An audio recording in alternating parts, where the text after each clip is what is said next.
Look who we got here, y'all. We got the one and only, the man of many talents, making movies, writing movies, reviewing movies, um, wrestling. Wrestling. He went from a wrestling fan to a wrestler. So Chuck Conry, everybody, cue the Some might say I applause. do too much. Oh well, they say that about me too. I Too probably much do. stuff. There ain't never enough. Well, I guess there The can problem be. is there ain't enough hours in the day is the big problem. Hell yeah. Unfortunately, we have to sleep. Yeah. You I don't know if I'm sure we all done it, but staying up a lot. Especially when I was a teenager, stay up like 24, 38 hours or some stupid shit. Luckily, like any job I've ever had was usually around the second to third shift, so I'm up all night all the time. So it's like it's no big thing to me. So like now I find that I do my most like creative stuff in the wee hours of the morning. I can't imagine writing a script like in daytime. You know what I mean? It's like it's got to Yeah. be nighttime. Oh yeah.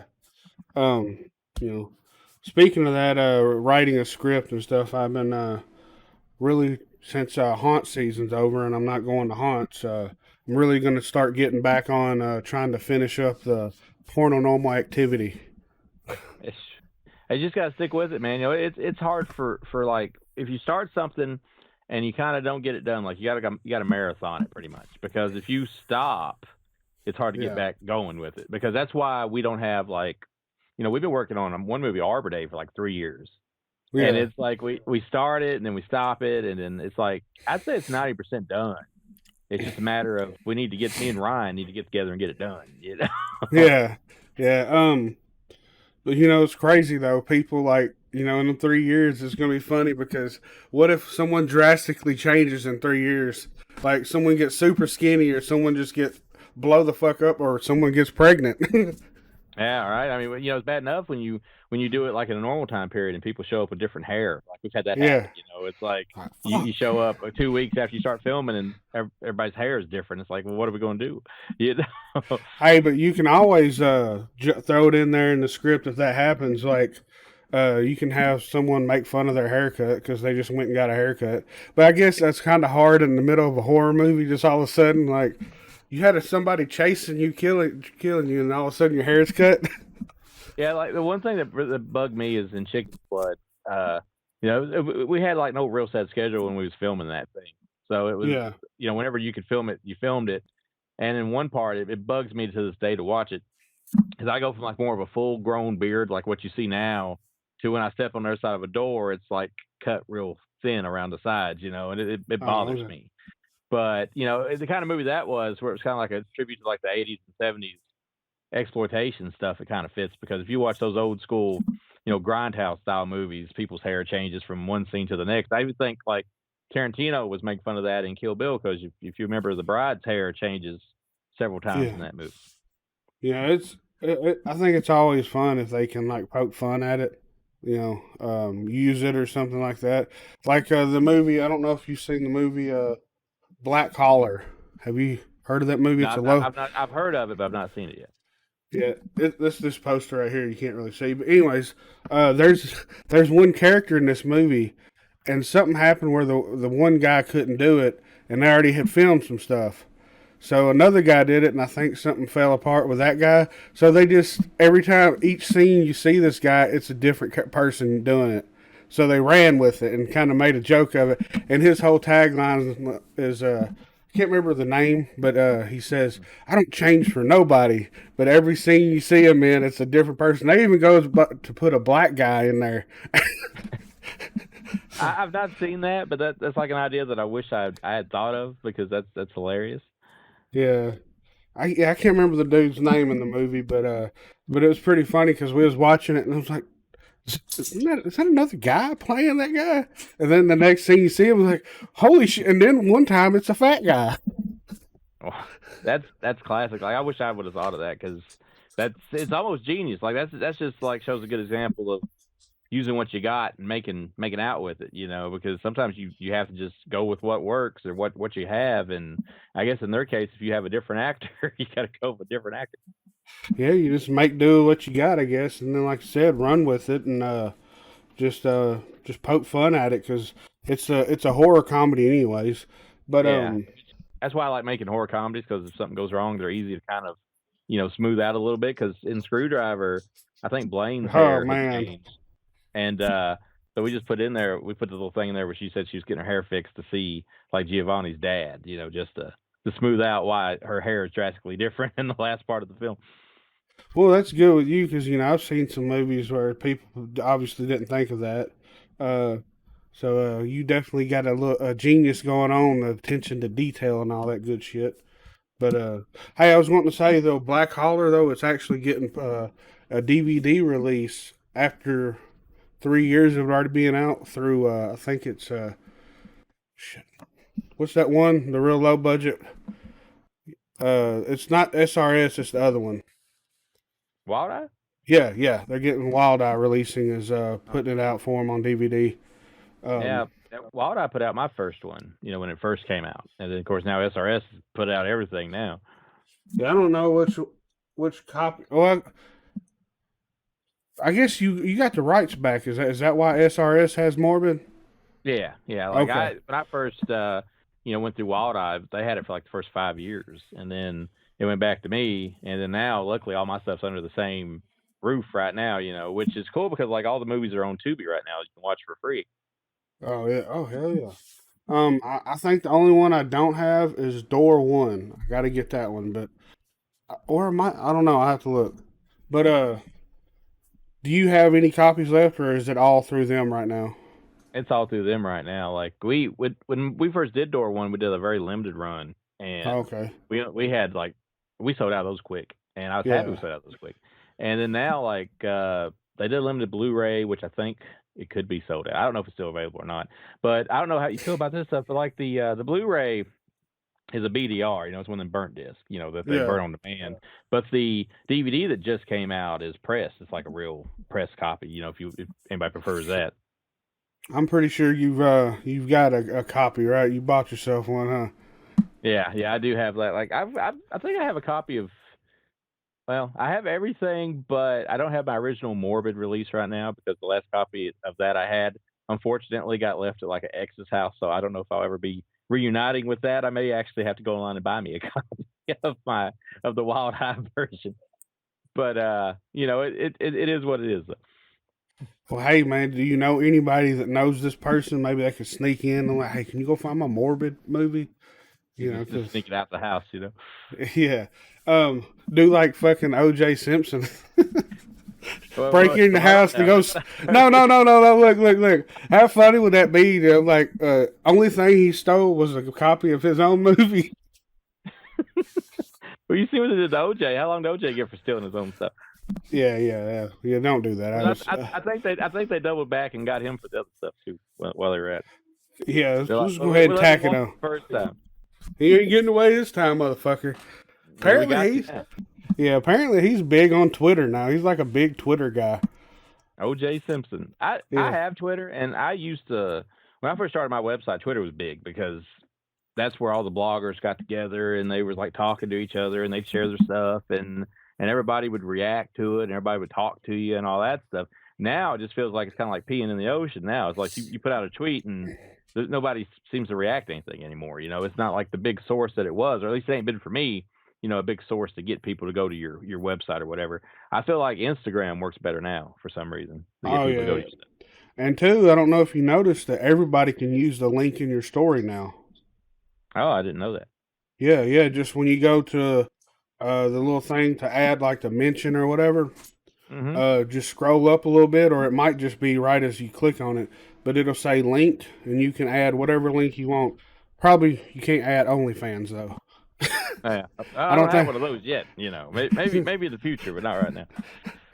business is good right now, but if things start dying down, Things get rough. We can always go to OnlyFans, which seems to be like that's where, and not I don't know what the proper word to use is. Not singling people out or anything, but it seems like since OnlyFans become a thing, that's like the number one job yeah, occupation for most women these days. I don't shit. blame them. I don't If blame them. I If I knew that I could be like naked on the internet and get hundreds and hundreds of subs and people pay me $10 a month to do it, I'd do it too. Well, maybe we can get you, get you real famous with the movies, and then like see director of Morbid. Yeah, You can yeah, make be you like a little Summer trailer or Gone something. Wild, right? Hell yeah! But yeah, that definitely is a hot job right now, literally.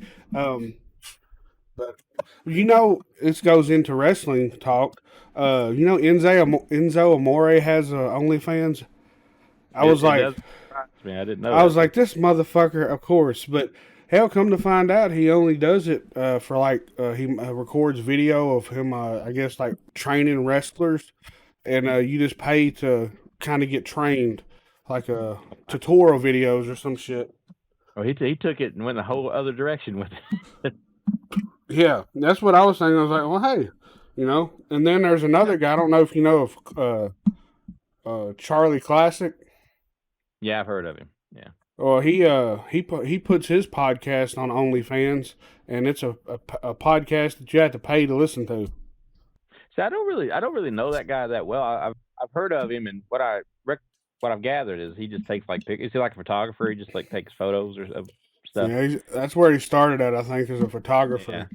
And I think he got famous on Vine or something, maybe because he used like the girls that he took pictures of in the videos and stuff. Yeah. Oh yeah. So he lives out in Vegas now. Wow. So he's doing big things. What are we not doing? Why are we not in Vegas now? We've been doing this stuff for a long time now. Yeah, I don't know, man. It seems like that's where a lot of people, or Texas, a lot of people are going to Texas too. I think that, like, I know a lot of people left California because everything was closed down and they were so slow to open stuff back up. But I think in Texas is just kind of letting you do whatever you want to do. That's where Joe Rogan went. He went down to Texas. Now that's where we need to be, is some Joe Rogan status. Yeah, right. I love that. I mean, who would think that? Like, the dude's. I don't know if you like ever listened to his early stuff when he first started podcasting, but it was like no better quality than anything you've seen. Like anybody just like go back to like any of our early stuff when we used to do podcasts. And Joe Rogan's first few episodes or whatever of his podcast were the same thing. Of course now look where he's at. He's got his own little studio and his live streams on what does he sound like $1 million, $1 billion something contract with Spotify. Yeah, man, it's fucking insane. It's like inspirational too, It is. To get to the point where people are paying us to not have to actually work. Like I know. that's man, that would be the fucking dream. I told Johnny. Go ahead. What? No, I was just saying. I told Johnny that man, it'd be awesome. Like I don't know if you ever heard of Last Podcast on the Left. Yeah, I've heard of them. Well, I went and talked to their Patreon. Just take an idea of how much they make a month on their Patreon. Shoot a little number out. Make a few hundred, maybe. A few $100. Yeah, is it more than that? Try 700. I think it's $70,000 a month. 70,000 off a podcast. It equals. I think it might be more, but it equals out to almost $1 million a year. I'd always heard of those. Like whenever I would like Google, popular horror podcasts, because I'm, a lot of the stuff I listen to, they're not around anymore. A lot of stuff. So I was trying to find different horror podcasts to listen to, and they popped up. Which of course they got the cool name, so I checked it out, and it wasn't really like horror per se. I mean, they talk about like the ones I listen to. They talk about a bunch of like real life crime stuff and all that, murder cases, stuff like that. And I realized how big they were when they actually did like 2 nights at the Caverns or something down here, the Caverns show. Yeah. And it's like I had no idea they were on that level. But now I think a couple of them, like they're pretty popular comedians though, aren't they? Ain't that like their thing before they started the podcast, or am I wrong? Well, Henry Zabrowski is an actor, but hold on, look at this. If it'll, there we go. There it is. Yeah. $85,000 a month they make. But wow. Henry Zabrowski was actually in Wolf of Wall Street. Oh, well, he was in a scene in the diner when they're sitting at a table. But I think that's like one of the things that jumpstart like a podcast. But Joe Rogan, you can't forget now. I mean, he didn't just start doing podcasts and get famous. He was doing Fear Factor, and he was a comedian, and I think he had a TV show. And then, of course, I knew him originally not just from Fear Factor, but being the UFC commentator. was like Yeah. my experience with him. And then here comes his podcast, and now he's like the #1 podcast in the world, or he was. But it's like I don't know of any real cases of anybody that podcast was all they did, though. They got real famous. Yeah, that'd be. There's probably some exceptions, I'm sure, but I mean, like Joe Rogan. I mean, to their credit, I mean, not discrediting what they've done, but they did have a bit of a jump start with who they were. Oh yeah, that always helps. It's like it's not bitter, but it's just like, man, it sucks that like these people, you'll hear people just saying, I'm just starting out on a podcast, and they've only been doing it for a couple months, and these motherfuckers have thousands and thousands of fucking plays. I know it's the thing though you guys did, which is a good way to start doing it, was you guys always interviewed people and stuff. Like you get indie actors and stuff like that on your shows, which I think is kind of like how like Dead Pit got so famous. You remember the Dead Pit podcast, which I think they're back. I don't know if you've heard them. They're from Kentucky. They at one time, first of all, they had the benefit of being like the original people that did this though. Yeah. That they were like the first. They did it on the MySpace days. Oh And, shit. they would get like Kane Hodder, but people like that to come on their show. And this was like before you had so many conventions and stuff around here, so it kind of like helped them kind of jumpstart. I believe they did their stuff by just calling people on the regular phone a lot of times. I know you guys have done that as well. You do whatever you can do to get the actor or whatever on there. But when you guys started, I'd been doing this for a while, but it seemed like at the time, as far as horror podcast stuff go, there was just tons of them. Everybody had one, and podcasts are super popular now. But it seems like in the particular horror genre, it feels like it's thinned out a lot, or maybe to me it has. Maybe I'm out of the loop because obviously I get mixed up doing a bunch of stuff all the time. I'm just as caught up in the wrestling as I am the horror stuff. Yeah. But it seems like there's 1,000 or million, wrestling podcasts now. But as far as horror podcasts go, I feel like there's like a lack of them now. So maybe it's thinning out a little bit. Yeah, which we've been doing it for almost. Well, I think this year was 5 or 6 years. No, 6 years, I believe. So I said, man, we done dedicated 6 years. We ain't fucking stopping. And that's my thing. I mean, I've been reviewing movies since 2008. So, and I don't do it to the extent I used to do it, but I still do it. And one thing you guys did that was cool was like you guys went to conventions. I think you still go to the horror conventions. And you set up your table and you got all the stuff like the cups, which I've got my cup over here, my Tennessee Horror Cup. It's still sitting over here. I keep all my pins in it. I don't even have one of those.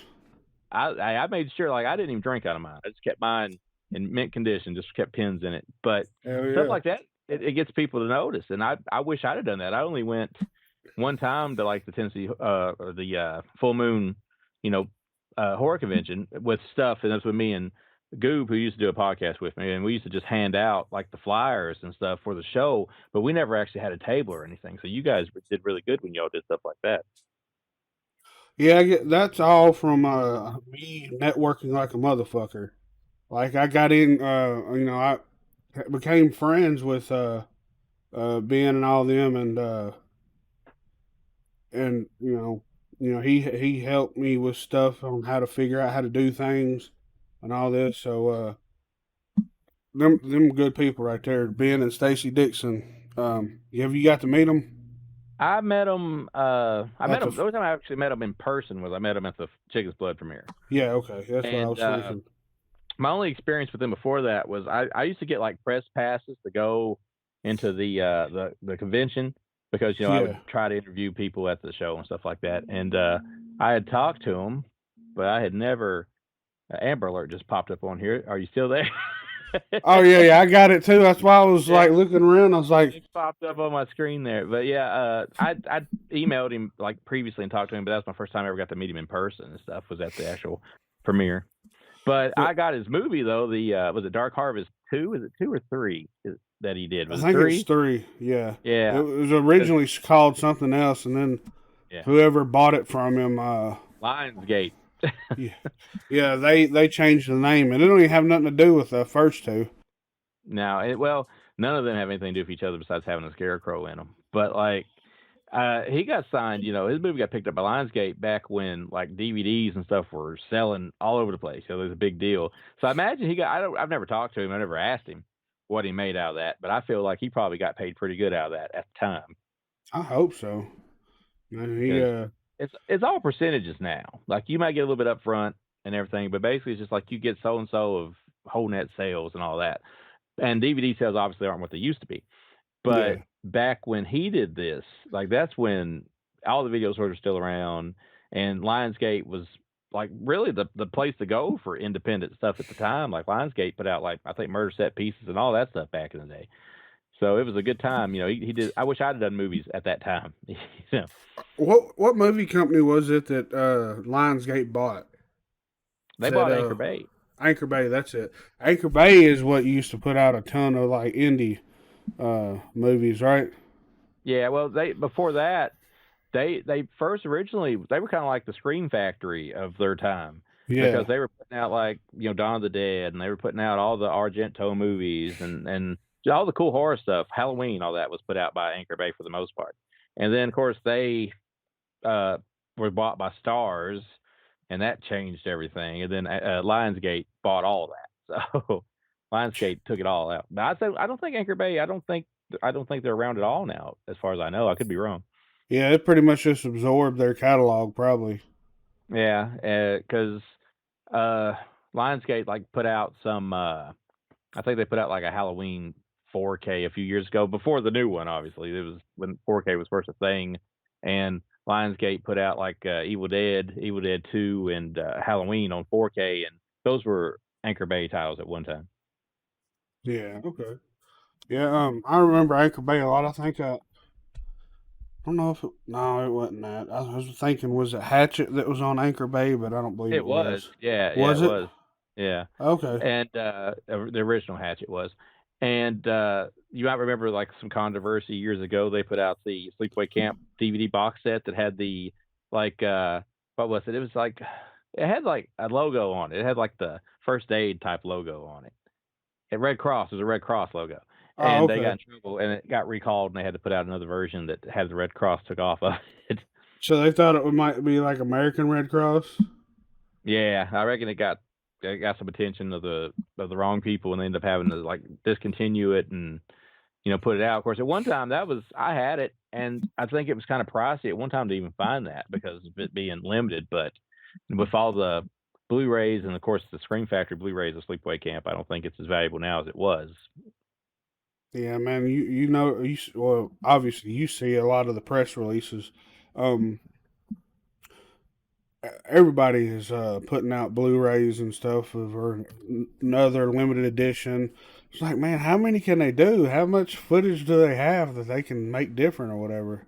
See, really, all they could do at this point is you can put out a 4K or something now, which is you had the DVD of everything, and then they put out like 3 or 4 versions of DVDs. Like, well, now this has got this cut on it. This has got all these extra things on it, just to keep you to buying it because Anchor Bay put out like 3 or 4 different versions of Army of Darkness back in the day, and then of the original Evil Dead 2, and now all these companies is like, well, it's on 4K. So you can go rebuy it again on 4K, which I like 4K. I ain't gonna say I don't. I have 4K capabilities, but I don't know if it's good enough to go back and rebuy everything though. Yeah. Yeah, that's what I haven't jumped to the gun yet because all my TVs are, any TV you buy nowadays is 4K ready. Yeah. But not all the DVD players are 4K ready, so you have to buy a special Blu-ray player. Or Yeah, four. I got like the Xbox One S or whatever plays 4K, so that's where I got my 4K player. Plus, with the fast internet though, if you can get the 4K stuff on Vudu and stuff and stream it in 4K, but it's just I don't know, man. Like the older movies, I think maybe they ain't really meant to look that way because a lot of like the cool effects from back in the day just get totally exposed when you see them that clear. Yeah, yeah. Maybe it's just some people are like they have to have the next version of it just to be a complete set or whatever. So that's Yeah, probably, and they probably don't even watch it. probably don't. And I've heard like they're doing 8Ks now. Like that's the next thing. It's gonna be 8K, and it's like how good could it possibly look at this point? Yeah, that's what I'm thinking. Like, how 5G is now around. My Yeah, phone's still not yet able to pick up 5G, which I have to yeah, get a whole. I'd have to get a whole new phone just for 5G to work. mine's just 4G phone, but I remember I was resistant to Blu-ray when it first came out. You know, it's like I've got all these DVDs, I don't need Blu-ray. And Yeah. I got suckered into Blu-rays, and I did admit I like those, so I still buy those. And Um. the 4Ks though, not so much. I don't think I've ever. No, I've bought a 4K. I know they send them for review, but I've only like bought like 2 or 3 actual 4Ks that I went out and bought, and that's because they was Yeah. on sale when I bought them. Yeah. Know one thing, because you've helped me out with getting these review copies of stuff too. You send me a lot of emails to contact people with. Um. But I've got, oh man, it's so exciting. I don't know how it is with you, but so exciting to get a package from fucking Lionsgate or damn Universal. Like, holy shit, man. I suck at this Yeah. fucking review shit, but it is amazing to get a package from a movie company that you didn't order the movie. They're sending it to you for your opinion. I'm just like, it always And tickles sometimes me to it's see early. that. Yeah. So like I I got yeah. old and I got what was the other one? Old and Don't something else. don't breathe Don't breathe. too. Yeah, yeah. Don't breathe Yeah. too. I got both Yeah. those, and I was excited. Which my review fucking was terrible. I don't know. I don't even know how I still get stuff anymore because I feel like my reviews aren't that good. I feel like I'm more comfortable these days just watching it and talking about it on YouTube than I am writing about it because I never thought my written reviews were that good. But I guess where like I'd been around for so long, they're just like, well, he's been here for so long, we just send it to him anyway. But I remember when I first started doing this, I had no clue you could get stuff from companies, for free to review. I'd been doing this for probably 2 years before I ever was like smartened up to the fact that you can, get stuff to review. And it blew my mind, of course now we're so many years into it now. And the bad thing is when you get to the point where, everybody wants to send you stuff and then you end up with stacks of stuff that you're like, how am I ever going to get to it? You know? Yeah, that's what I've always wondered. I see you keep posting these reviews, and I'm like, how is this all this motherfucker does? Sit around watching movies all day? No, no. It's like a lot of times you can get around it because if it's something I've reviewed before or something, obviously, what good does it do for me just to say the same thing I did before? But you can do an unboxing video or something like that. A lot of times that'll do, and be like, it's out now, and here's what's on it. Just unbox it. That's a good way to get Yes, around a lot of this stuff. yeah, that's what I've done with a couple of them. That I've got. I've seen the actual movie, and it might be um, a, a re-release or a Blu-ray release, or I just saw it in theaters, and Yeah. I'm not gonna rewatch the movie, or if I do, I'm not gonna really. I might skip through and stuff just to hit the high points, but mainly I'm reviewing the Blu-ray, not the movie itself. Yeah, which I mean that's a good way to do that. It's just like uh I don't know. I've noticed if you go to the YouTube channel, which everything I do pretty much is on YouTube now. I'll write a few reviews here and there, but like most of it's just YouTube video reviews because I feel like people like watching people more than they like reading stuff these days.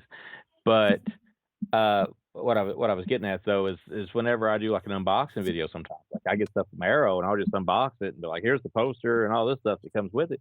It seems like it gets more views than just a review does these days. People just it's like kids watch other people play video games, but they don't want to play video games. Yeah. Do you just upload the not upload it, but do you just post a link on your website? Is that what I you've was been just doing? like I'll go to the website and I'll like embed the video onto a page, a post, and I'll like put information about the release underneath it, but I just let the video stand for itself for the most part, and that's worked. I ain't had no complaints or anything about it because I was worried like when I first started doing videos that people would be like, well, we prefer you to write them. I just don't think they care as long as you're talking about it on social media. I don't think they really care if you write about it or you record a Yeah. video. Yeah, I think they realize that people are more likely to, especially if a review is not like a visual. Like I have a YouTube Premium, so I can just turn my screen off on YouTube and the audio. I can still listen to the audio. So that's what I do with a lot of wrestling reviews. I'll just listen to the audio from it because mostly it's just pictures and stuff. So, Yeah. but then I like you said, I think more or they don't mind as long as you're talking about it. So, um, all about the hashtags, you know. You hashtag something, and that's a big deal these days. I notice a lot of times in the press release, they're like, if you post about it, include hashtag blah blah blah blah, you know. And it's just like that's just where we yeah. are these days. When I first started, you know, nobody was doing. There was, I mean, I'm sure there was exceptions to the rules, but for the majority part of it, most people were just writing reviews back then, and everybody was all about it. You know, everybody wanted to read them and all that. It's just this generation now. I mean, this you got to think when I started in 2008. That's a whole decade plus at this point, and it's people have just moved on, and nobody has the attention span to read stuff anymore. It seems like I still do. Like if it's a movie I'm really interested in or something, I'll read the review. And but it seems like the majority of people that write reviews these days is on Letterboxd. Have you seen that Letterboxd, that website? No, is that the? I don't know. What is it actually? It's just a movie diary thing where like you can put what movies you've watched and you can give them a quick star rating, and if you want to, you can type out a review for them. It's a real most of them get like a paragraph review, and I mean obviously that don't count towards like the companies or whatever, but I noticed there's not a lot of people outside like you guys that have written a lot about my movies, but I can go to Letterboxd and I can see a whole bunch of people have actually put stuff about it online that you can read, which is mixed, some good, some bad as always. But it's a cool thing though. You should check that out though. You keep up with what you've watched over the year and like figure out like what's your most like the movie you rated the highest are throughout the year. It's like an easy way to do that. Is that also the thing where you can go through and catalog your movies? Does it do I don't that know. too? You might be able to. I've not done that. Like I've sucked at keeping up with like stuff because I started one of them and I was keeping up with everything I was watching and I was even like posted my little quick review of what I thought of it on there. But then it got to the point where I just get on there and just see who's watched my movies and what they've said about them. Yeah. I Yeah. think you can. I think you might be able to log what you got. I had an app one time where I did that, and I went through and everything. Man, I was all excited. I got to a certain point, and then it was like, for this feature, you have to have premium, and I'm like, ugh. My problem Negative. is I had something like that too, but like a lot of the stuff, a lot of the real indie stuff I have, it didn't have like when you scan the barcode, it didn't have it. So you're stuck having to put it in yourself, and Yeah. that gets time consuming. And then something will happen, and you'll get a new phone, and the app will get lost, and it's like, well, I just lost everything. So like I wish I had like an easy way to log what all I have now, but it's a task. I just try to put stuff in somewhat an order, and just hope Yeah. it fits at this point. Yeah, that's like, well, I don't know which one you can see. Oh, yeah. You can see over here. But Yeah. them, I got those shelves from Family Video. And now it's Bigfoot liquor. I can't. And they ain't got no motherfucking Bigfoot in there, man. What the hell? I know that's false advertising. Like my thing was, I was so sad when I found out Family Video was going out of business because that's where I got a lot of stuff. Like if I didn't get it sent to me for review, or if it was something that come out and I missed it, like you could wait a little while and you could get it real cheap in there after a little while because they'd clear everything out cheap. And when I went in there and they were like, I knew a bunch of them were closing, but I didn't realize that they was going to end up just closing all of them. So when I got in there and found that out, I was bummed out. And Yeah. of course now at least they got like a little bit of a sci-fi theme with the Bigfoot thing, but it sucks to drive by there and see that it's a liquor store. And this comes from a guy that drinks quite a bit, so I'm a little bit even I'm not impressed by the fact that the liquor store. I still wish it was a video store. I think I'm. Yeah, it sucks. Yeah, because I actually got the Blu-ray copy of Toxic Avenger in there for like $5. Funny story about that is they had that forever in there, and like I had it, but I had friends that wanted it, and they would always like try to get them to sell it to them, and they never would sell it to them. Which we learned later on, if you knew the manager, you could talk to the manager, and most of the time they would, maybe sell it to you. They'd look it up and see, how long it's been there and all that stuff. But you got that like, and that was something that a lot of people were after because I guess you got there when they finally decided to sell it. Yeah. It was over on But that little table over, and I saw that, and I'm like, holy shit! I don't have this, so I gotta get it. it'd been there forever, man, and like nobody ever rented it, which I guess that's one reason why it went out of business because I guess around here not everybody wanted to see the Toxic Avenger, which they should have seen it because it's a really good movie. But I bought, gosh, like I remember that's where I got like the Barn and like Yeah. 11 or 1031 and stuff like that because I would catch them when they do like their 2 for $5 or something like that, and I'd end up getting them. Yeah. It sucks though. Like the only video store now is still the one we used in door one. the Northside Video. Yeah. That's still, and I worry that they're going to close it down. So it's like I need to hurry up and film a sequel to that before they close the video store down. Are they actually doing good though? Or are people renting and stuff? I think they do. Like when we were there, we went there, and you got to think now. This was 4 years ago now, when we did Door One, and the whole time we were there, we went kind of late, but people were still coming in and renting stuff. People were renting VHS tapes. He's got a VHS wall, and people were renting VHS tapes. So I'm thinking he still gets one. Of course, that's not their main income anyway. They both have like I think county jobs and stuff. So that's only like that's kind of like I guess a passion project. So unless something just terrible happens, I don't think they're just shut down. Hopefully. But I'm just glad it's still around. I hope it stays around. Yeah, maybe I hope physical media will come back in full swing, but it's not looking that good for it. I don't like this limited stuff, where it's like there's only like 100 of these, and once they're gone, and then you get on eBay and someone's got one for $200, something like that. I don't like that, Yeah. I mean, I can understand doing that, but not being like the only thing. The only reason that we ever did limited releases of our stuff is because obviously, when you put out your own movie, it's you can only put out what you can put out. So we have to make it limited. If I could have done unlimited everything I would have done it. And these companies put out stuff that's limited to 50 and 60, and it just becomes this big old really like a highest bidder game almost to get it. It's okay maybe if you put out a regular one, because I don't have to have something that's limited to 100 or something. I'm not that type of person. I just want the movie. I don't have to have like the super limited version of it. Yeah, I don't really. Every now and then, I don't really feel like I need to have all the copies or anything like that. I really don't buy a lot of movies unless I go to like the $5 bin at Walmart. Yeah, if you wait, usually whatever's out will get there, and I ain't above buying a DVD if I find it cheap enough. If it's something I really want to see, which a lot of people are like anti-DVD these days. They got to have the HD, but I'll buy whatever, But these days, if you can catch them before everybody buys them all, Family Dollar Tree has a lot of cool stuff for $1 these days. Oh yeah, I think I remember seeing you do a video of that or something. You had a couple of those Dollar Tree finds. And there was some good stuff in those bins too, Blu-rays and DVDs. A lot of Wild Eye stuff pops up in there. A lot of indie stuff. And, you can get. I figured like these days it's better to go to Tullahoma or go to McMinnville, because for some reason they usually keep a pretty good selection of them.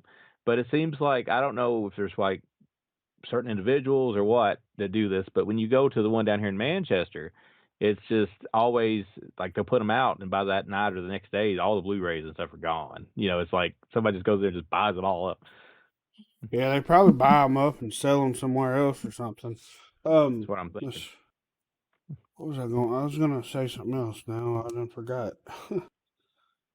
It'll come back to you. Yeah. So let's get on this. We talk a lot about movies. How's the wrestling thing going with you? We've known you for a while, and you originally started out. You and Ethan started out as a commentary, right? Yeah, we were like basically our job was just to film the shows and be the commentary team, and then something happens where we get to do some in-ring stuff. It's supposed to be a one-off, and now here we are 3 years later, and we're wrestling weekly now, which is wild to think of, and sometimes I've been on the same shows that people like Billy Gunn and stuff has been on. So it's weird. It's surreal in a lot of ways, but it's fun. I know like a couple weeks ago, I had a death match, which I didn't have no light tubes in it, thank God, but I had, the old pizza cutter and the barbecue fork and the barbed wire. And how was that barbed wire? Well, it's not gimmick, so it definitely gets you when you go into it. It's like that's why I hate like when people's like, "Oh, it's fake," or they're like, "Oh, it's fake blood or something." It's not. It's we're dumb enough to go into the real stuff. Yeah, that's what I was wondering when I saw the advertisement for it. I was like, "Motherfucker, he ain't been wrestling that long, and he's already doing a fucking death match. What the hell?" But that's awesome though. How'd it go? Did you win? No, I lost. He got lucky, but I ended up taking a spine buster on like thumbtacks, and that was the end of it. But how'd that feel? the adrenaline's going so much when you're in that stuff, you don't feel it at the time. Like anything that hurts, you usually feel it the next day. And like I'd been in hardcore matches before, and I'd been in fans bring the weapon matches and all that stuff. I've been stabbed before, with forks, and I've been hit with tasers and all that stuff. But like it wasn't much different than that. I mean, we just had more variety on this one, but it wasn't like I know deathmatch gets people freaked out, but it wasn't as extreme as maybe it sounds. Maybe because we didn't have glass, but I'm not complaining because I don't think I want to do glass because you can't really control that. Oh yeah, you can end up like Nick Gage. What happened to him? So I mean, he straight up died. After he had like a bad fall through a light tube or something. So didn't he get like his armpit area or some shit? Yeah, it sliced him wide open, and I don't like doing light tubes, which we've only used light tubes at TAF like once, and I wasn't involved in that. They had like a death match. They had a cage of deaths one time. And they had the light tubes involved in that, which messed up a lot of people. Even like, imagine so. Like freak accidents. Like we had one wrestler get like the debris off that light tube in his boots, and it caused problems for his foot there for a while. It's just glasses, you can't control it, No, not at all. Yeah, I couldn't imagine messing with that. Damn, isn't there stuff in the light tubes that are not good to breathe? Yeah, I mean it's the worst thing to use, and for some reason, like that's the main thing everybody wants to use these days. But when I look back, I don't recall seeing Cactus Jack use light tubes, And that's where I grew up. I was Cactus Jack and Terry Funk and Onita and all those guys, and they might have used barbed wire and weapons, but I don't remember them ever using light tubes. Yeah, the tacks get me though, because what was that match? The Lucha Brothers versus. Oh, I thought you were thinking like I know what you're talking about with the Young Bucks. Yeah, that cage match with Nick had that damn shoe with tacks on it, and then kicked. Which one was it? It wasn't. Yeah, Pentagon. Who was it? Pentagon, I believe, or Penta L, whatever he goes by now. It was Pentagon. Well, yeah, it was one of them that kicked him in the face. I'm like, what the fuck, man? But go ahead, finish what you're saying. Sorry. No, I'd seen like a match at Backlash, like 2004 Backlash or 2005 Backlash. It was when Randy Orton was the Legend Killer, and he had like the Intercontinental title, and he had Mick Foley come out of retirement as Cactus Jack, and they had it was like a street fight thing. And, Randy Orton was just wearing tights in this match. It's probably on the network if you got it. And, he got like covered in thumbtacks, and all he was wearing was trunks. I can't imagine that, because if you're going to be in a match with thumbtacks, you probably want to wear as much clothes as possible. Yeah. Probably try to wear a couple shirts, a couple pair of pants. It was a street fight, so I said there's no reason to wear my normal routine. So I just went like old school with the 80s and just busted out the jeans and stuff for the street fight, because back in the 80s, which I'm old enough to remember that, but back in the 80s, when they have like the little bunkhouse brawls and all that stuff, they would wear like just jeans and t-shirts to them. So you Dean Ambrosed it? I did, and for something like that, I recommend it. Oh yeah, especially hitting that damn barbed wire. Does that help much?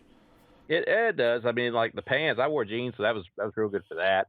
I had on like a t-shirt and all that, but the barbed wire, unless you just go at it at like an odd angle, it's not going to do too much damage. I mean, it can rip it can poke, but if you're smart about how you're going to go about it, you can avoid problems. So before you had that match, did you and who was it that you was in the match with? Will Potter, yeah. So do y'all like a week or so ahead? Do y'all go in there and plan on how you're going to do it and how? Or do you call the match? Yeah, you go over like some stuff, obviously, but I prefer just like winging most of it.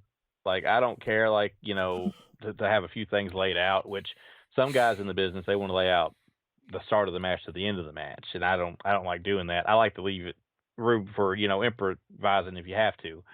And like we knew like how it was going to start, and we knew like how it was going to end. And we obviously like knew what we had to work with, but most of it we just kind of like just called it out there. Which, if you don't see us doing that, we're doing our job, obviously. But wrestling's wild. Like people could have full-fledged conversations and nobody knows it. Yeah, I know. Like especially like in headlocks or something like that. Yeah.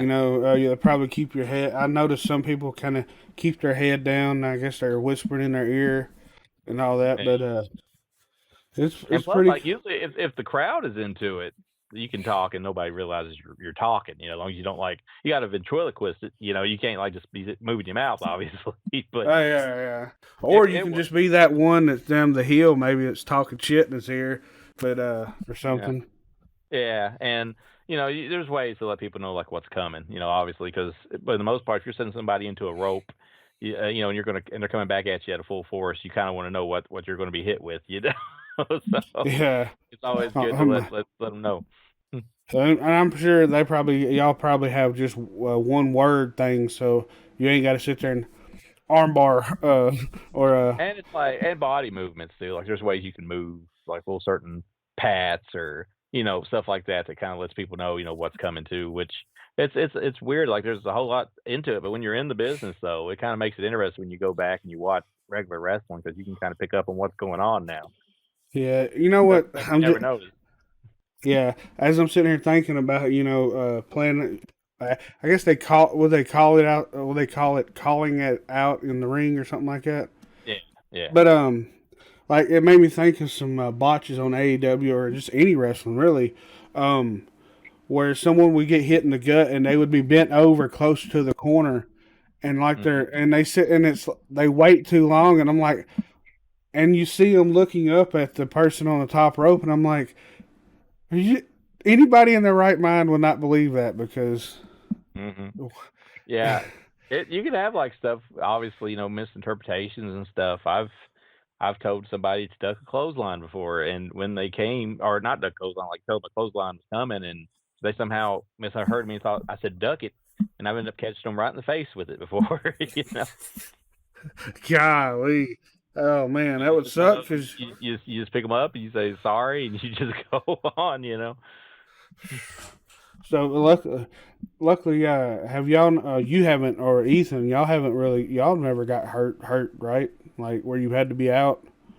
No, well, no. Luckily, I've been lucky and like you get a few bruises, a few like maybe sprains slightly here and there, but nothing bad. The worst injury I ever had wasn't even wrestling. It was like before a show one night. Had a freak Oh shit! accident. I fell in a shower. So, and I got to where I could barely move, and I ended up wrestling that night, and I didn't even get tagged in. It's like the night me and Ryan won the tag belts. And I had like one spot that I did outside the ring that like set a distraction because I couldn't get in the ring and bump. I couldn't do anything. But as far as in ring stuff, I kind of come down like I landed wrong on a doomsday device one time. It kind of had me limping for a while, but that's about the worst of it. Damn it. That's what I'm thinking. I was like, it's crazy to see that you come from being doing the commentating to where you're at now. You're taking bumps, and are Yeah. you a traditional wrestler or do you working on high flying shit? No, I try to stay on the ground as much as possible. So like I just do like the old school brawling, and of course I've worked on like more wrestling, like traditional wrestling stuff too to mix in with it. If you can brawl and wrestle pretty good, you could that's a good way to go. If I could flip and flop, I probably would, but it's just a matter of I'm not built for flipping and flopping, and also I'm scared of heights. So I think the highest I've ever been is like the second rope, and I Yeah. didn't like it too much. I say it's pretty intimidating because, especially if you look behind you, because Mm. when you're up on that second rope, you're really high up actually. So That's how I got hurt on the Doomsday device. I'm scared of heights, and I was up on Gregory McDaniel's shoulders. And, he's a tall guy, yeah, and when you're up there on them shoulders, you look down, you're looking over the top rope. Like this is a real far drop. If something goes yeah, wrong here, and I kind of like got in my own head about it. So when I got caught with the clothesline, I landed completely wrong. If you can land like flat on your back, most time you'll be all right. And I come yeah. down lower, so it wasn't good. Oh man. Uh, yeah, I couldn't imagine taking bumps because I'd probably do what you're not supposed to, and I'd probably slap my head on the fucking mat or some Well, shit. the thing is when I was about the first year or so I was in it, I was not doing good at bumps at all. You can go back and watch my old matches, and I look like a fool out there, because I was just worried too much about slapping my head on the ground. And really, it's natural to tuck your chin anyway, when you Yeah, fall. So if you know it's coming, most of the time you're going to tuck your chin, you'll be all right. So I've got better at that because now I just flop, which is the best way to do it. But definitely, when you think about it too much, that's when you end up getting hurt. It's like, oh, I don't want to hit my head, so you tense up and you end up like falling. They call it ass bumping. When you kind of fall more on your lower half than your top half, and that can mess you up. In the long run. Yeah. Yeah, that's fuck that. Yeah, I couldn't imagine. Hold on a second. Like I said, I couldn't imagine them being, a wrestler or something. A lot of props, and I heard also like bouncing off the ropes and stuff can be pretty sore, make you sore. Yeah, because Cause they're cables. They're not like people say, well, they're ropes, and I think WWE uses real rope, but in most wrestling promotions, like in ours, it's like a rubber cover over a cable. And yeah, it does not feel good if you don't do it right. Which I mean, if you do it right, it's okay. But if you fall awkward, it can bruise you, and stuff like that. And yeah, plus, it also depends how tight the ropes are. Which if they're tight, they need to be tight. They don't need to be loose because loose ropes can cause all kinds of problems anyway. yeah. I remember seeing that. What's that one? I think it was Razor Ramon. No, not was it Razor? Stone Cold and somebody, maybe The Rock, and the fucking ropes broke, and they were still trying to wrestle. Yeah. Um, and you'd see them running, and someone would hit the ropes, and they would have to bounce like they bouncing off of it. And this motherfucking top rope's like where the middle rope should be. Yeah, So yeah. It can if the ropes are messed up, it can cause things to be super awkward real quick. yeah, because when you're in wrestling, I don't know, Hmm. they really don't have to, but I guess it's just more for the visual. But I guess they bounce. Well, I guess it gives them a little momentum too, don't it? Yeah, I mean, it kind of like helps set up stuff and all that. Of course, obviously ropes are there for the people that do high risk stuff to jump off of. Yeah, And, yeah. we got a few of those guys, which I'll never be one of those. I've never. One of these days, maybe I'll drop something off the top, but if I do, it ain't gonna be nothing besides maybe a Macho Man elbow. It'll be about Yeah, as good as it's gonna get for me. what scared me is them doing like old Sid Vicious did, fucking jumping off the rope Yeah. and fucking damn shin bone snap in half. Yeah, it's like, well, you think about it though. Sid should have never been jumping off top rope anyway. A man his size, and then Yeah. like he landed on his feet, which is even worse. It's just if I'm coming off the rope, I'm either hitting somebody with something or I'm crashing to the mat fully. I don't trust anything to jump off top rope and land on my feet and that Sid stuff's why. you know? Oh, it makes me nauseous just thinking about it. I That's know hard to do. and I loved Sid Vicious when I was a kid, so that's that's a freak accident that I try not to think of when I'm in the ring. Yeah, Of course, no, anything can yeah. happen. I mean, look at that. Like, I don't know if you've seen. Did you watch all the Dark Side of the Ring stuff? Not all of it. I've seen quite a few episodes, but Did you see the FMW one? Like no, the no, Japanese I pro? Well, didn't. Hayabusa, does a lion salt. He's done it 1,000 times, and then for some reason he slips up and he breaks his neck. And he's paralyzed for life. Except for, I mean, he walked right Wow. before he died. He got to walking back again, but he was their top guy at the time, and it was a lion salt. And you know how the physics on a lion salt work because we've seen Jericho do it 1,000 times. But somehow, man, and the way he landed, like it's cringy. If you ever want to watch it, you can look it up and see it on the internet. But it almost makes no logic how he landed on his head like he did, and Oh it's like wow. he landed on his forehead. It was just odd, and stuff like that's one reason why I don't like doing no flips and flops and all that stuff, because I think like another thing, this obviously you're not going to make a living on our level wrestling where we wrestle. I mean, you could go on to AEW or something and obviously make a living, but it's mostly a passion project or it's for fun. So, there's no reason for me to take any unnecessary risk. Oh, not at all. Yeah, it's insane to see those guys doing those high big moves or whatever. And it was crazy to see the Rock and Roll Express, or was it Jimmy Morton or Ricky Morton that Yeah, did the it's Ricky fucking Martin. Canadian Destroyer. Yeah. Yeah, It's like who would have thought, right? But if you actually look at that move, it looks like it's almost a simple move to do, but it looks crazy as hell. I did a variation of it in training one time. I haven't busted it out in the ring yet. I think one day I might bust it out. It's I did more of the code red though, instead of the Canadian Destroyer, where it's kind of like I hopped on their back and kind of just swung and they swing, like a Yeah. pendulum effect. But the Canadian Destroyer, from what I gather, I've never given one and I've never taken one, but it's not as, I mean, you got to be able to jump, backflip or whatever, but it don't seem as hard to take as you would think. But it is definitely cool looking though. because everybody's Yeah. busting out now. Yeah, it's like when I think it was at WrestleMania. Was it Bad Bunny? Is that his name? Yeah, That yeah, rapper. it He went. did one, and I was like, I totally popped for it because I was like, this motherfucker's a singer, and he's over doing Canadian Destroyers. Yeah, I know. And at the same time, I remember when like Petey Williams and TNA started doing that move, and that was like the coolest move on the planet when it came out. And now it's just like a setup move for a lot of people. It's kind of like super Yeah, kick. I remember when the super kick, you got hit with that, it was over. Now that's Young Bucks throw 50 of them every match. yeah, and then or the damn what's the knee in them in the face? What are they? Oh, the V trigger. Yeah, the trigger. Yeah. Yeah. But going back to the Canadian Destroyer, they don't. I don't think they call it that no more. In AEW, I think they call it like is it the sun Oh, the something Panama flip? Sunrise. Yeah, Yeah, as Adam yeah. Cole does it. It's the Panama Sunrise. So he does the same thing pretty much, the Canadian Yeah, Destroyer. except for he like hops off the second rope and then kind of like lands on them and then flips. It's his thing. He does.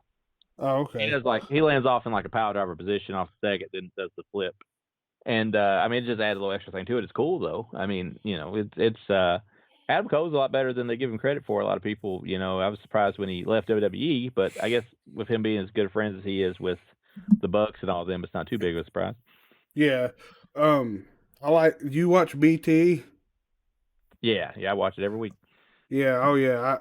So I don't miss it at all. But I like the whole little thing they're going with the Dark Order. How was it John Silver and Reynolds? Yeah, Yeah. Alex Reynolds. They're trying to recruit him, kind of, or be his friend. And I loved it when I saw that one time when Adam Cole had that dude in the face lock, and they come up and kissed him on the cheeks instead of the Yeah. Bucks. Yeah, the And funny that, thing about that is, all the dirt sheets, all the news sites were saying that before Adam Cole left WWE, they were wanting to cut his hair and change his name and all that oh, and stuff. So they're, now that's what they're referencing every week on BTE now. yeah, I think that's funny. It's like throwing it back in WWE's face, and now Adam Cole, their people are calling him Budge. Is that what it is? Yeah, bud. It's strange though. Like wrestling's so weird. Like right now, but I'm glad there's another promotion that's as popular as AEW like that. But WWE just getting rid of so many people. It's a little weird. Yeah, that's what. Like just recently, what they have like Nia Jax and then Bearcat. Yeah, Keith Lee, he's out the She's door, and Mia Yim, and it's like, and then Karrion Cross. I didn't yeah, expect that. Him and Scarlett, I didn't expect that. And if you go back to the beginning of the year, Braun Strowman and Bray Wyatt, these are people that you would think they'd never get rid of. And then, from what I'm understanding, contracts are coming up soon, and Kyle O'Reilly and Johnny Gargano and Kevin Owens might be out the door. dude. I think Tony Khan said something about he's got his eye on a few of them. Yeah, but the only thing that gets me though is there's so many people now for AEW. It's like, how are you going to have enough room for all these people? You're going to have to start probably getting rid of people too or something. It's just we need another promotion again now. Ring of Honor, they may or may not come back. They're doing their Final Battle show, and then they're saying they're going to do a show in April, but they have nobody under contract after Final Battle, so they may not be back at all. Yeah, mate. It'd be nice if AEW bought ROH. They could. I don't know why they don't really, because obviously Tony Khan's got money to do stuff like that if he wants to. Yeah, and then that video catalog would be amazing to have. Yeah, for sure, especially if they're going to do a streaming service. But like the only real silver lining is not really silver lining to these people in general, but just for us around here locally is with Ring of Honor and stuff going out of business, and with if they are going out of business, and with the people released from WWE, is there's a chance that a lot of these people could pop up at Tennessee All Pro Wrestling at some point. I mean, we have special events every now and then, and we're definitely in talks with certain people to have certain people appear, already, and we've done stuff, with Impact at at times it has some Impact people, so we could be having some rather surprising names show up here pretty soon. Oh hell yeah, man, that's awesome. I saw an article today that Bray Wyatt is in a horror movie and they're filming in Tennessee. Yeah. I wish I was part of that. Yeah, I've seen that. That's it is sort of like Ichi the Killer. If you've seen that movie, that says something sort of like that. So I'm maybe. Do you know who is directing this movie? Maybe. No, like I've read the stuff about the movie, but I've not seen the Is name of there a? who's. They ain't got a title of the movie or anything. I don't think so. I think they're trying to keep it pretty hush hush, you know. Cause I'm But trying to I don't figure think out they who it film. is. I know, like it's got to be somebody we've at least heard of because usually we at least know people that make movies around here. So. Yeah, so like I'm thinking, man, if we can find out who it is and find out where they're filming, hey man, Hmm. let's go not crash the set, but just happen to be on close to the set and Yeah. maybe get to See what talk to happens. somebody and like, what if we could do a fucking interview with the director or what's his Hmm. real name? He's got a crazy ass name, Tunda Wyndham Wyndham. Rotundo. Yeah, Yeah, that'd be cool to get a fucking interview with him. it would be. Uh, but like I said, it's just I don't know because I know most horror directors around here. At least I think I do. So Yeah, it'd be interesting to find out who it is. It could be just people come from out of town to do it because a lot of people like to film in Tennessee and Georgia and places like that these days. yeah. Tennessee needs to jump on the Georgia wagon and give like movie companies a tax break and have that'd be a lot of money coming in. I'm surprised they don't, because they were like all behind that Nashville TV show there for a while. Remember that show Nashville? That I don't know if it's even still on TV or not, Oh, that's but right. I remember like it was real popular for a while, and I remember like Nashville, the city of Nashville, went out of their way to help promote it. But like if they did the tax break thing, you could have all kinds of movies being filmed here. You have Avenger movies and stuff being filmed here. That'd be crazy. Be able to go somewhere downtown and see a fucking damn whoever's in the movie at the time or whatever. Um, Yeah. but man, we've been on here for about an hour. Guess we can wrap it up. But hell, tell everybody what you're working on. What to look forward to and all that. Well, movie wise, hopefully by the end of this year or early next year at the latest, we can get Arbor Day, and I got another one that I've been filming. It's a little bit lower, kind of like more like along the lines of Screwdriver. It's a lower level, like well, not lower level, just like it's a movie that kind of takes place in a particular setting rather than a wide setting. That's I've been working on it. Hopefully, it's done by the end of the year. If not, they'll have it next year. I also hope to maybe film Door Two, of the Five Doors to Hell or something next year. I'd like to do a sequel. I haven't done one yet. So that's like what I'm hoping to do movie wise, wrestling wise. We're at the Victory Center in Morrison every Saturday. Not this Saturday because they're doing like some kind of arts and crafts fair or something down there. But every Saturday we're there at 7:30, so you can come out and watch us wrestle. I'm now the sire of the squared circle, so I'm British on Saturdays. That's awesome, man. So, where can everybody follow you? And you can't see it, but I got the double feature of Mhm. Morbid and Screwdriver, and then I got Door One poster up, and then I got a banner that says ZombieDon'tRun.net. Yeah, well, every bit of that's like on Amazon, and I'm on all social media websites just as Chuck Conry together, and zombiesdon'trun.net still being updated with movie reviews, mostly links to my YouTube account, but it's still all there in one spot if you want to just go to one place and find it all. Well, hell yeah. Well, Chuck, I appreciate you coming on, and we'll have to do this again. And yeah, I'm gonna try to make it out to some wrestling shows up there at TAPW. Yeah, man, come on Tap. down. Yep, it's fun. Be happy to have you. Hell yeah. All right, man. Appreciate it. Hope you have a good night. Tennessee Horror News, there's just a demon booth.